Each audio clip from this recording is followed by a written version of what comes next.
Unit 7, which pillars of traffic law enforcement, pillars of traffic management, and pillars of traffic administration. But before that, let's bow our head for our prayer. Let's pray. Heavenly Father, we thank you for the gift of this new day and for the gathering us together as one class. Bless our teachers who guide us and grant us the wisdom to understand and learn with open heart and mind. May we listen actively, work diligently, and respect one another as we journey together in learning. Keep us safe from harm, strengthen our patience, and inspire us to use our knowledge for the good of others. We ask in through Christ our Lord. Amen. Amen. Next. Road. I'm now gonna the first reader. First reader, Jay Marina, followed by Dunyo Jimar, Gilbert Magdalena, and Malikon Ken. Okay, let's proceed. Road worthiness impact. In the Philippines, the road worthiness of vehicles is a legal requirement for public safety, environmental health, and traffic efficiency. However, systemic requirement and public cooperation are still needed to fully implement a fair and effective vehicle inspection system. Next. Okay, here's the impact area, which is positive outcome, road safety, reduction in mechanical failure related accident, environment, lower vehicle emission, public health, reduce respiratory issues from air pollution, and the last is traffic flow, few stalled vehicles on roads. Next. Here's the vehicle checkup using the Blue Buckets acronym. Letter B is, stands for brakes, and letter L stands for light, and letter O stands for oil, and W stands for water, and letter B battery, letter A air, and letter G gas, letter E engine, letter A tires, and the last letter S stands for safety. Next.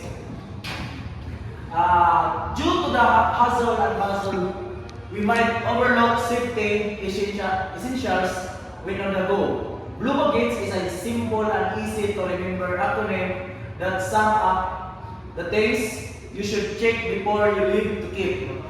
Here's a rundown are the 10 things you need to check before you drive. That's all the 10 brakes. Starts for letter B. Brakes. Make sure to check the lever of the brake. Fluids. Another important component is to check your brakes pads. Make sure your arm.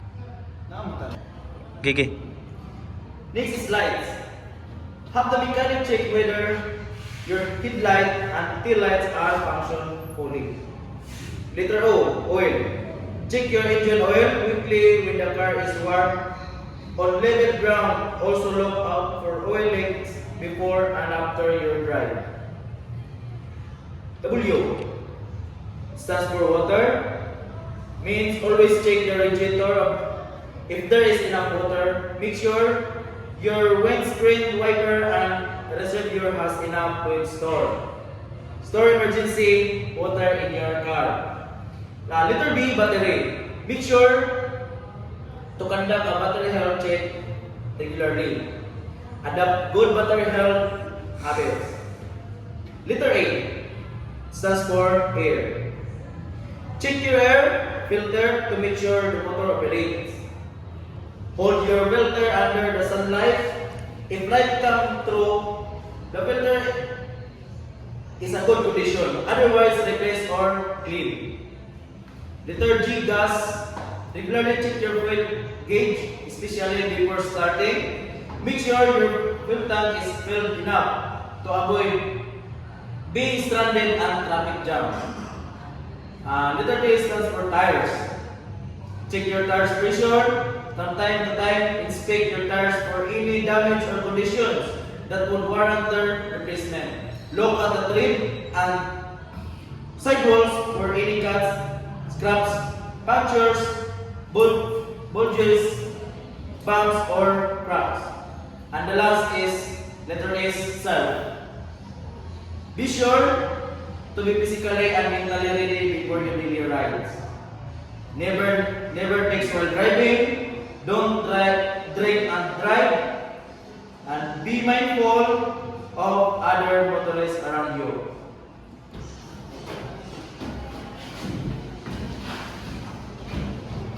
So, next, for self as driver, following the 10 commandments of driving, such as from LTO, is the theoretical driving course. Self-driving safety, so 10 commandments of safety driving, as driver would say. So, this would be a statement. So, first, number 1, I will not drive when drunk, nor drowsy, nor fatigue. Number 2, I will not pass without care on curbs, nor health, nor the view is unseen by my eyes. 3, I will not violate speed laws, nor exceed speed limits. 4, I do not disobey highway signs and traffic signals. 5, I do not make a twist without signals my intention. 6, I do not accelerate my speed at school, playgrounds, hospital, and dangerous zone. 7, I will not be careless when crossing at intersection. 8, I do not flare my headlights on approaching cars at night. And 9, I will slow down when twilight comes and unsafe road conditions before me. And the last one is I will be courteous and respectful of the rights of every driver and pedestrian.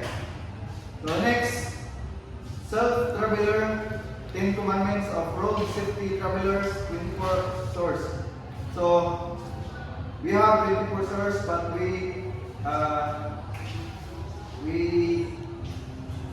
attach only 10. So first, thou shalt not gaze at thy phone. And the second one, thou shalt not throw trash on the window. Third, thou shalt not or never drive intoxicated. Fourth, thou shalt not take any chances. 5, thou not buckle up thy kids.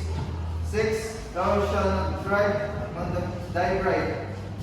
7, thou shalt not drive with one light or with faulty lights. 8, thou shalt adhere to speed limit. 9, thou shalt keep thy distance. 10, thou shalt practice patience. So we have here the self-clearance, the 10 commandments of self-clearance. So first, give right, and second, observe road courtesy. 3, prohibit parking. 4, if in doubt, do not overtake. 5, the bus stop rule. To lining up on the bus stop zone. Number 6, rule to prevent and untangle traffic jams and observe traffic management measures. 8, the philosophy of Pinoy drivers, first come, first serve vehicles. 9, on pedestrian. The last one, remember the international driving safety reminders. So those are the 10 commandments of self-clearance, self-traveler, and that's all. So I'm the next reporter. In terms of extra loud mufflers, reports, smoke, bilging, and gun, lemon low. Key issue of the legal response of extra loud muffler and horns. So muli ang problema sa mga napunso. So the problem, modified muffler and aftermarket horns exceed legal noise level. So the common among motorcycle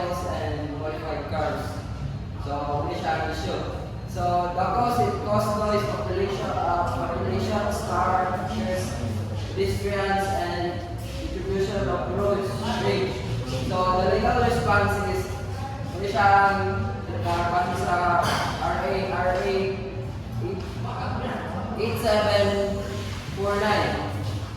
So, clean air up. So, include pollution against exceeding noise of population. So, MMDA and the issue fines and impound for violators. So, muli siya ang mga legal na mga kuhan sa MMDA and control. So, the city ordinance. So, dili siya nagbase sa city ordinance of Quezon City, Manila, and also regulated from first. So, the penalty. So, muli siya ang penalty sa mga naglabag sa mga kuhan sa courts and bumpers ganun sa kayo. So the penalty fines is 1,000 to 5,000. So the possible impounding, so impounding ng motor or facilitation of vehicle and registration for offenders. So next, smoke vehicle. So what is your problem? The common among all jeepneys, trucks, and buses with a poorly maintenance engine. So what is the causes sa mga all jeepneys and other buses? So the make strict black smoke harm and to lungs and environmental major contribution to air population and respiratory illness. So Marco siya ang sakit. So next is legal response of RA 8759.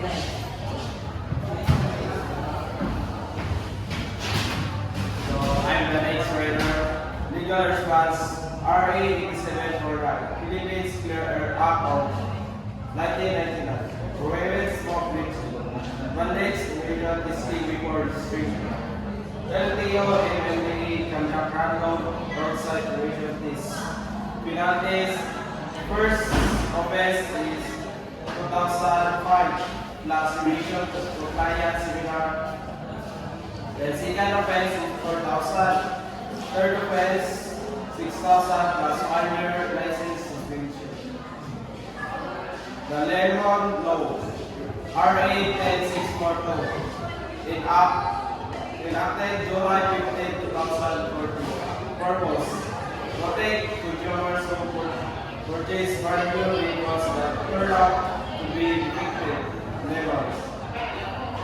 Key provision: cover valuable vehicles that are under warranty, reported to the defect unit 2 bus or 20 km, which never go counts first. Apply only the 4 repair attempts or vehicle has been out of service for 30 cumulative days. What is provided?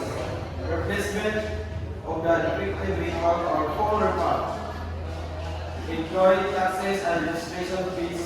Filing compliance via Department of Trade and Industry or DTI. Issue impact law enforcement. Issue is extra law, mappers and more. Impact is noise population and repetition.